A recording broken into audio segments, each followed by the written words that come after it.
Hello बच्चों, कैसे हैं आप बच्चों।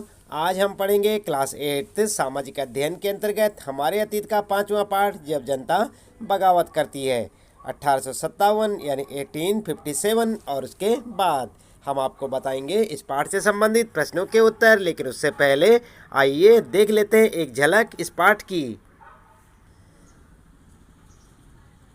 तो बच्चों, आप देख रहे हैं यहाँ पर, यह है आपका हमारे अतीत का 5वां अध्याय, जब जनता बगावत करती है।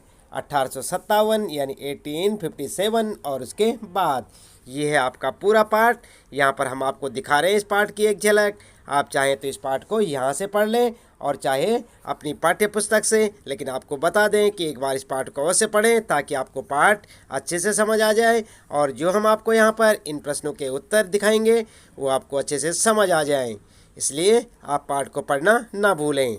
तो देखें बच्चों, ये है पूरा पाठ आपका। इस पाठ को आप वीडियो रोक कर देख सकते हैं, बीच में पढ़ें इस पाठ को पूरा और इसके बाद ही प्रश्नोत्तरों को समझने का प्रयास करें ताकि आपको अच्छे से ये प्रश्नोत्तर समझ में आ जाएं।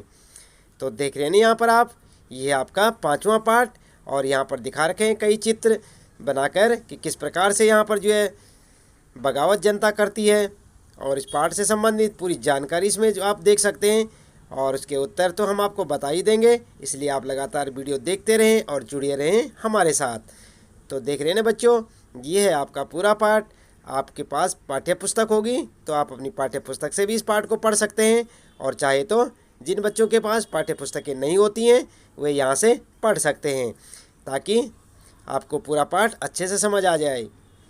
तो ये है बच्चों पूरा 5वां पाठ आपका, जब जनता बगावत करती है। 1857 और उसके बाद देख रहे हैं यहाँ पर, यह है पूरा पाठ। आप इस पाठ को अच्छे से पढ़ें ताकि आपको समझ आ जाए। और बच्चों, इसके बाद हम आपको बताएंगे इस पाठ से संबंधित जो प्रश्न उत्तर हैं वो हम आपको यहाँ पर दिखाएंगे, उन्हें पढ़कर सुनाएंगे। आप उन प्रश्नोत्तरों को अपनी नोटबुक में नोट करेंगे, उन्हें अच्छे से याद करेंगे ताकि परीक्षा में आपको अच्छे से अंक मिल सके। देख रहे हैं बच्चों, इसके बाद ये आ गया यहाँ पर इस पाठ से संबंधित प्रश्नों के उत्तर जो हम आपको बताएंगे। तो ये प्रश्न यहाँ पर हैं, फिर से याद करें और इसके आगे हम आपको जो है प्रश्न उत्तर में दिखाने वाले हैं। आप उन्हें अच्छे से समझें, अपनी नोटबुक में नोट करें और उन्हें याद भी करें। तो चलिए, ये था आपका पूरा पाठ जो कि हमने आपको दिखाया। हमने पाठ की आपको एक झलक मात्र दिखाई क्योंकि इससे आपके समय की बचत होगी और वीडियो भी ज़्यादा लंबी नहीं बनेगी। तो बच्चों, शुरू करते हैं इस पाठ से संबंधित प्रश्नों के उत्तर। बच्चों, आपको एक बार फिर से याद दिला दें, आज हम पढ़ रहे हैं क्लास 8 हमारे अतीत विषय का 5वां पाठ, जब जनता बगावत करती है। 1857 और उसके बाद हम आपको बता रहे हैं इस पाठ से संबंधित प्रश्नों के उत्तर। देख रहे हैं ना आप यहाँ पर, अभ्यास प्रश्नोत्तर पाठ्य पुस्तक से। और जैसे कि हमने आपको बताया था, सबसे पहले आपके लिए इस पाठ में जब अंत में आप जाएंगे, पाठ के अंत में पढ़ते पढ़ते, तो वहाँ पर आपको जो प्रश्न उत्तर मिलेंगे सबसे पहले आपको मिलेगा फिर से याद करें। और यहाँ पर पहला प्रश्न आपके लिए, झांसी की रानी लक्ष्मीबाई की अंग्रेजों से ऐसी क्या मांग थी जिसे अंग्रेजों ने ठुकरा दिया। उत्तर में क्या लिखेंगे बच्चों आप? उत्तर लिखेंगे झांसी की रानी की मांग। झांसी की रानी चाहती थी कि कंपनी उसके पति की मृत्यु के बाद उनके गोद लिए हुए बेटे को वैध अधिकार मान लें। और समझ गए ना आप बच्चों, इस प्रकार से आप इस प्रश्न का उत्तर लिखेंगे। इसके बाद दूसरा प्रश्न है बच्चों आपके लिए, ईसाई धर्म अपनाने वालों के हितों की रक्षा के लिए अंग्रेजों ने क्या किया। उत्तर लिखेंगे ईसाई धर्म अपनाने वालों के हितों की रक्षा। और उसके बाद लिखेंगे आप ऐसे पॉइंट बनाकर, क्योंकि सबसे पहले आप यहाँ पर हेडिंग डाल के ऐसे लिखेंगे इसे। इसके बाद लिखेंगे नंबर 1, 1850 यानी 1850 में एक नया कानून बनाया जिससे ईसाई धर्म को अपनाना और आसान हो गया। उसके बाद दूसरा पॉइंट लिखेंगे आप, ईसाई धर्म अपनाने वाले भारतीयों को अपने पूर्वजों की संपत्ति प्राप्त करने का अधिकार दे दिया गया। इस प्रकार से आप उत्तर लिखेंगे। इसके बाद तीसरा प्रश्न है बच्चों, सिपाहियों को नए कारतूसों पर क्यों ऐतराज़ था। उत्तर लिखेंगे नए कारतूसों पर ऐतराज़ का कारण, हेडिंग डालेंगे। उसके बाद उत्तर लिखेंगे आप, नंबर 1 कारण क्या था, सिपाहियों को लगता था कि कारतूस पर लगी पट्टी को बनाने में गाय या सूअर की चर्बी का प्रयोग किया गया है। नंबर 2 लिखेंगे पॉइंट आप, बंदूक में कारतूस लगाने के लिए कारतूस पर लगी पट्टी दांत से काटनी पड़ती थी। तो समझ रहे हैं ना बच्चों आप क्या कारण थे ऐतराज के। नंबर 1 था सिपाहियों को लगता था कि कारतूस पर लगी पट्टी को बनाने में गाय या सूअर की चर्बी का प्रयोग किया गया। समझ गए ना आप। दूसरा था बंदूक में कारतूस लगाने के लिए कारतूस पर लगी पट्टी दांत से काटनी पड़ती थी। और नंबर तीसरा कारण था, जो मेन कारण था, इससे हिंदू एवं मुसलमान सिपाहियों की धार्मिक भावनाओं को ठेस पहुंचती थी। क्योंकि यहाँ पर जो है गाय और सूअर की जहाँ बात की गई है ना बच्चों, तो आप समझ सकते हैं यहाँ पर जो है धार्मिक भावनाओं के साथ खिलवाड़ किया गया था, इसलिए जो है उनको ऐतराज़ था। इसके बाद चौथा प्रश्न है बच्चों यहाँ पर, अंतिम मुगल बादशाह ने अपने आखिरी साल किस तरह बिताए। तो यहाँ पर उत्तर क्या लिखेंगे, मुगल बादशाह के जीवन के आखिरी साल, ये हेडिंग लिखेंगे आप। उसके बाद लिखेंगे नंबर 1, उन पर मुकदमा चलाया गया और आजीवन कारावास की सज़ा सुनाई गई। नंबर 2, बादशाह के बेटों को उनके सामने गोली मार दी गई। नंबर 3, बादशाह तथा उनकी पत्नी जीनत महल को रंगून जेल भेज दिया गया, जहां नवंबर 1862 में उनकी मृत्यु हो गई। इस प्रकार से आप इस प्रश्न का उत्तर लिखेंगे। समझ गए ना बच्चों, ये है चौथा प्रश्न और इसका उत्तर। इसके बाद आपके लिए अगले प्रश्न है, आइए विचार करें। तो इसके बाद जो है यहाँ पर जो है क्या करेंगे आप, तो बच्चों यहाँ पर आप ध्यान दें, यहाँ पर छठा प्रश्न है आपके लिए और यहाँ पर पूछा गया है, बहादुर शाह जफर द्वारा विद्रोहियों को समर्थन दे देने से जनता और राज परिवारों पर क्या असर पड़ा। उत्तर में लिखेंगे आप जनता और राज परिवारों पर प्रभाव, यहाँ पर हेडिंग डालेंगे आप। और उसके बाद लिखेंगे नंबर 1, बादशाह जफर के समर्थन से जनता बहुत उत्साहित हुई, उनका उत्साह और बढ़ गया, इससे उन्हें आगे बढ़ने की हिम्मत, उम्मीद और आत्मविश्वास मिला। और दूसरा पॉइंट लिखेंगे आप, ब्रिटिश शासन के विस्तार से भयभीत बहुत सारे शासकों को लगने लगा कि अब फिर से मुगल बादशाह अपना शासन स्थापित कर लेंगे, जिससे वे अपने इलाकों में बेफिक्र होकर शासन चला सकेंगे। नंबर 3, विभिन्न ब्रिटिश नीतियों के कारण जिन राज परिवारों ने अपनी सत्ता खो दी थी, वे इस खबर से बहुत खुश थे, क्योंकि उन्हें लगने लगा था कि अब ब्रिटिश राज खत्म हो जाएगा और उन्हें अपनी सत्ता वापस मिल जाएगी। इस प्रकार से आप उत्तर लिख सकते हैं। सातवां प्रश्न है बच्चों, सातवें प्रश्न में पूछा गया है, अवध के बागी भूस्वामियों से समर्पण करवाने के लिए अंग्रेजों ने क्या किया। उत्तर में लिखेंगे आप अवध के बागी भूस्वामियों का समर्पण, और यहाँ पर हेडिंग डालेंगे। और इसके बाद लिखेंगे नंबर 1 में लिखेंगे अंग्रेजों ने कुछ भूस्वामियों, राजाओं व नवाबों पर मुकदमे चलाए तथा उन्हें फांसी दे दी। इसके बाद अगला लिखेंगे बच्चों आप, दूसरा पॉइंट लिखेंगे, अंग्रेजों ने घोषणा की कि जो भूस्वामी ब्रिटिश राज के प्रति स्वामी भक्त बने रहेंगे, उन्हें अपनी ज़मीन पर पारंपरिक अधिकार का उपभोग करने स्वतंत्रता बनी रहेगी। इसके बाद अगला लिखेंगे, तीसरा पॉइंट लिखेंगे, जिन भूस्वामियों ने विद्रोह किया था, यदि उन्होंने किसी अंग्रेज़ की हत्या नहीं की है और वे आत्मसमर्पण करना चाहते हैं, तो उन्हें सुरक्षा की गारंटी दी जाएगी पर और ज़मीन पर उनका अधिकार और दावेदारी बनी रहेगी। समझ गए ना बच्चों। तो इस प्रकार से आप, ये सातवां प्रश्न है आपका और इसका उत्तर लिखेंगे। इसके बाद बच्चों बात करते हैं यहाँ पर आठवें प्रश्न की। तो आप देख रहे हैं यहाँ पर बच्चों, ये है आपका आठवां प्रश्न और यहाँ पर पूछा है 1857 यानी 1857 की बगावत के फलस्वरूप अंग्रेजों ने अपनी नीतियाँ किस तरह बदली।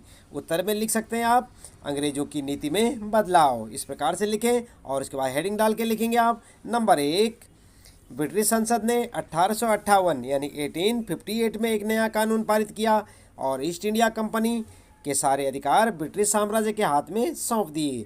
दूसरा पॉइंट लिखेंगे, ब्रिटिश मंत्रिमंडल में एक सदस्य को भारत मंत्री के रूप में नियुक्त किया गया, उसे सलाह देने के लिए एक परिषद का गठन किया गया जिसे इंडिया काउंसिल कहा जाता था।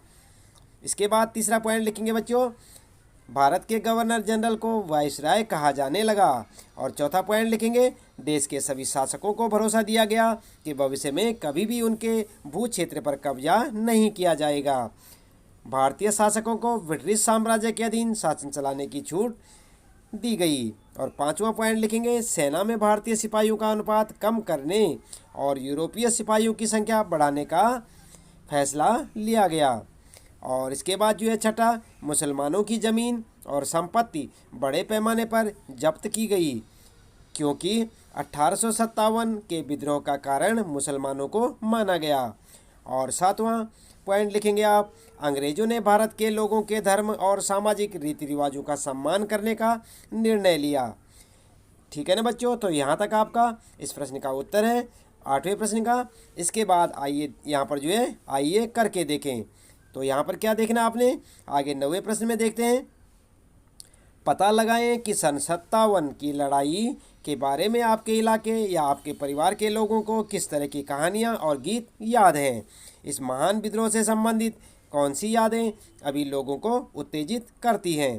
तो आपको भी कुछ मालूम है बच्चों, तो आप अपने हिसाब से लिख सकते हैं या अपने घर में बड़े लोगों से पूछकर आप जो है 1857 की लड़ाई के बारे में जानकारियाँ लें और उन्हें उस जानकारी को लिख सकते हैं, चाहे उनके समय के उस समय के गीत जो भी आपको या आपके बड़ों को याद होंगे उन्हें भी आप यहाँ पर लिख सकते हैं उत्तर में।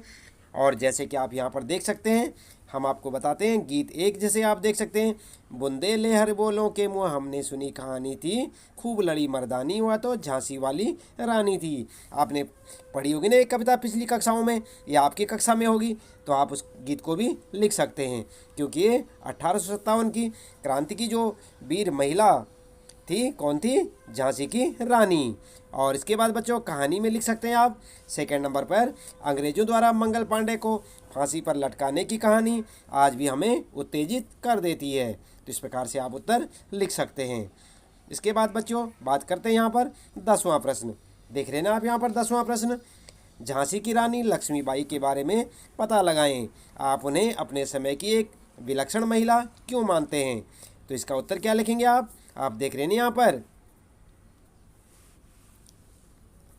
आप ध्यान दें बच्चों, इस 10वें प्रश्न का उत्तर आप इस प्रकार से लिखेंगे। रानी लक्ष्मीबाई का जन्म 1828 में बनारस में हुआ। इनका बचपन का नाम मनु था। इन्हें बचपन में तलवारबाजी, तीर कमान, घुड़सवारी का शौक था और इन्होंने इन सभी में महारत भी हासिल कर ली थी। बचपन में तलवारबाजी में इनका बड़े बड़े योद्धा सामना नहीं कर पाते थे। वह अंग्रेजी शासन के विरुद्ध थी और अंग्रेजों को देश से भगा देना चाहती थी। बचपन में ही अत्याचारी अंग्रेज अफसरों से रात में छुप छुप कर बदला लेना शुरू कर दिया था।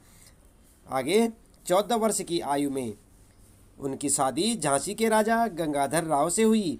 झांसी की रानी बनने के बाद वह रात में चोरी छिपे क्रांति गुरु बनकर अत्याचारी अंग्रेज अफसरों को सबक सिखाती रही। पति की मृत्यु के बाद उन्होंने शासन अपने हाथों में लिया और अंग्रेजों का विरोध जारी रखा। वह अंग्रेजों को देश से बाहर करने के लिए सभी रियासतों को एकजुट करना चाहती थी, उनकी कूटनीति को समझना चाहती थी। 1857 के प्रथम स्वतंत्रता संग्राम में उन्होंने बढ़ चढ़कर हिस्सा लिया। उन्होंने एक सेनापति अंग्रेजों से मिला हुआ था जिसके विश्वासघात के कारण अंग्रेज सेना ने उन्हें महल में चारों ओर से घेर लिया और हथियार डालने के लिए कहा, लेकिन लक्ष्मीबाई ने हार नहीं मानी। अपने पुत्र को पीठ पर बांधकर और मुंह में घोड़े की लगाम दबाकर दोनों हाथों से तलवार चलाते हुए अंग्रेज सेना को चीरती हुई महल से बाहर निकल गई और अंत में अंग्रेजों से लड़ते हुए जून 1858 यानी 1858 को वीरगति को प्राप्त हुई। तो इस प्रकार से बच्चों आप इस 10वें प्रश्न का उत्तर लिख सकते हैं। थोड़ा उत्तर लंबा है इसका, लेकिन कोई बात नहीं, आप इसे एक कहानी के तौर पर लें और इसे अच्छे से याद भी करें और इसका उत्तर हो सकता है ये प्रश्न आपके लिए परीक्षा में भी आ सकता है। काफ़ी इंपॉर्टेंट क्वेश्चन है बच्चों, तो इसे आप अच्छे से याद करें।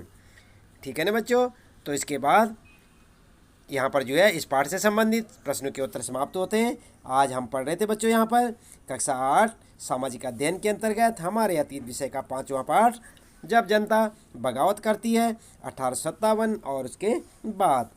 तो बच्चों इसी प्रकार सभी पाठों के प्रश्नोत्तर जानने के लिए आप चैनल को सब्सक्राइब करें और लगातार देखते रहें वीडियो, जुड़े रहें हमारे साथ। आज के लिए इतना काफ़ी है। आपका दिन शुभ हो।